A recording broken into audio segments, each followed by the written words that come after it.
له 12 کلن تعلیمي مزل وروسته د ټولنې خدمت په موخه وړاندې شوي زده کوونکي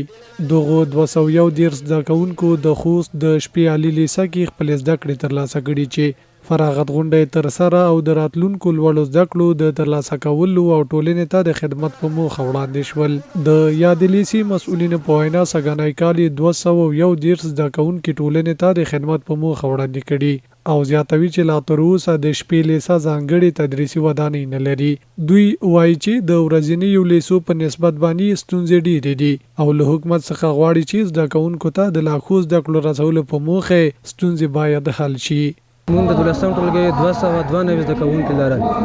چې له هغې څخه مونږ سره 253 تنو په ازموینه کې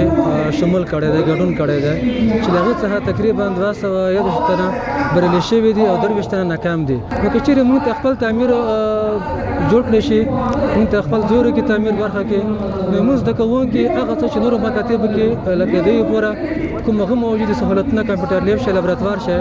نو مونږ کولی شو باید خپل زده کوونکو په همکارۍ د معرفت همکارۍ دوی ته هم دغه مواد هر څه آماده کړو فارغ زده کوونکي خوښ دي چې د ژوند له هیلو یې لویه هیله پوره کیږي او زیاتوي چې که یو کس وغواړي زده کړې ترلاسه کړي نو د عمر لوړوالی او مصروفیات په مخ کې خنډ نشي ګرځېدی ډېر خوښ یم چې ما ته په دې عمر کې الله پاک دا توفیق راکړ چې نن د 12 ټولګي نه فارغېږم خو دا په دې پورې مربوط نه دی چې تعلیم باید سړی په کوم ټیم کې وکړي تعلیم به د زانګو څخه نیولې تر قبره پورې تعلیم ته هر وخت مکې دا چې سړی وکړي تعلیم رڼا ده تعلیم موږ ته راهنمایي کوي ډېر زیات خوشحاله یم د خوشحالۍ احساس کوم چې د خپل کاروبار ترڅنګ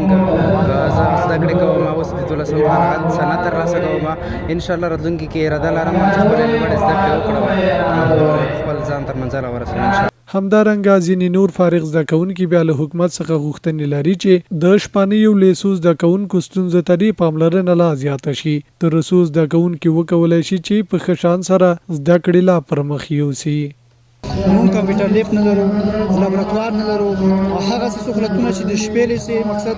لکه ورځې لیسې لري هغه سهولتونه مونږ نه لرو خصوصا خبره د تعمیر ده مونږ کله په یو ځای کله په بل ځای کې زده کړې ترسره کړې دي یان تر شپې لیسې مخکې عبدالخی کې وه اوس دې ځای ته بدله شوی مونږ